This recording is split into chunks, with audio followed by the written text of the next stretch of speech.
Don't trust this dude right here. Oh, wouldn't witness. Hold court. That dude is fake. Is that a gold tooth? Yeah, got that down in St. Louis. You need to man up, son. Judge Joe School of Man Up. Today on Judge Joe Brown. A funny man is busting a gut, trying to get paid. Comedian Adrian McCovy is suing his promoter for loss of earnings capacity. Defendant Andre Allen says there was never a contract. Now it's Joe time. Mr. McCovy, you're suing Mr. Allen, and you say he reneged on a contract he had with you to pay you for your performance at an event that he was putting on. Is that right? Yes, sir. I believe your witness also performed on the evening in question with, what is it, Roscoe? Roscoe, yes, sir.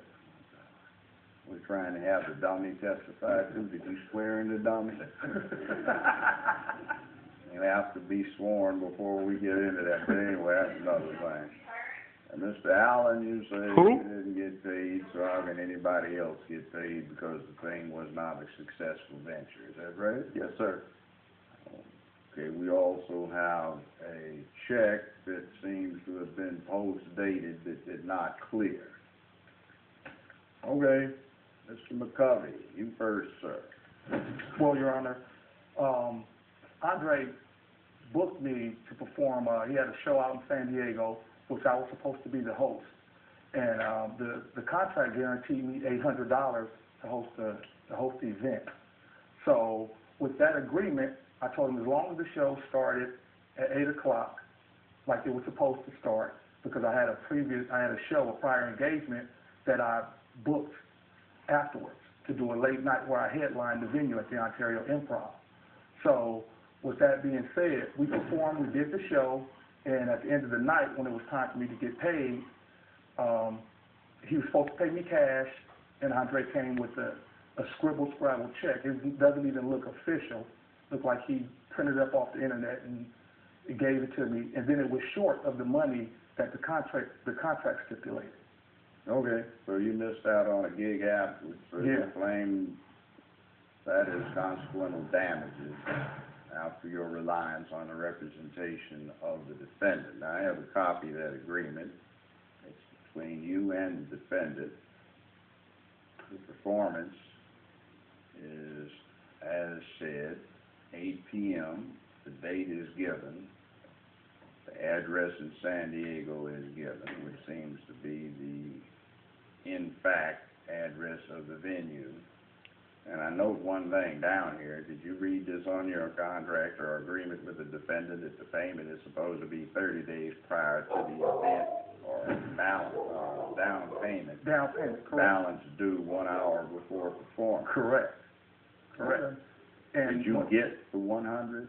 Your Honor, he wouldn't even call me back for the deposit, but we had did business before. So you just, all right, I got it. Yeah, so when I talked to him, he was like, look, I'll have your money at the show. That's no problem. So my deal is, once I get there, he, you know what I'm saying, it's a stand-up guy, because he had been stand-up before. So he had been stand-up before. Now, when it comes to this time, when I get there, now he's, you know, he's running amok. And the show doesn't even start at 8 o'clock. We go out there, it's nobody there. We had 10 people in the audience, and the 10 people were my people that I brought. So I go out there, and he was like, well, can we wait until, you know, let's just wait, give him another 30, 45 minutes. I was like, look, I have another show.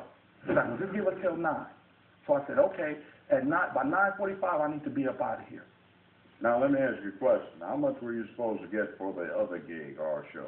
I headlined the other show at the Ontario Improv. It was $3,000 with Mike Conno. I was trying to double dip, Your Honor. And I do it, that was a light night. I usually do 3 shows a night. Well, times are hard. Yeah. I understand it.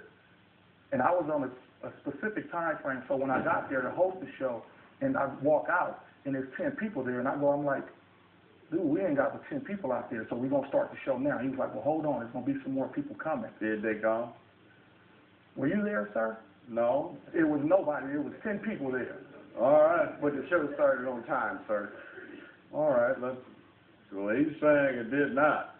So I'm going to come to his witness in a minute, but Mr. Defendant, Mr. Allen. Yes, sir. Let's see, what's your defense, please, sir? Sir, like Mr. McCovy said, you know, we've done shows before. And the last show that we worked on together, I paid him more than what he was supposed to get that evening. But as far as this show was at this venue, I was a contracted person through another company. So when the contracted company hired me to bring them in, they wrote me a check at the end of the night. I put the check in the bank. The check bounced. I called Adrian, told him. What Adrian tell me? Oh, you need to have my money by Friday. I said, This Adrian, is Wednesday, Your Honor. our show was on a Saturday. Okay, so when I found out the check bounced, I called him right away. I called everybody that was on the show. That's not the real problem. Your written contract says 100 down payment, 30 days before the event, balance of 700. Yes, due 1 hour before performance. True. So it seems there was no tender of such 1 hour before the performance, and I have this to offer. We didn't have cash. We had a check, which did not clear. We'll be right back with Judge Joe Brown. Your Honor, everything Adrian said is true. And I told him, Your Honor, I said before doctor, don't trust this dude right here, man. You know how the real know the real? The fake know the fake. That dude is fake.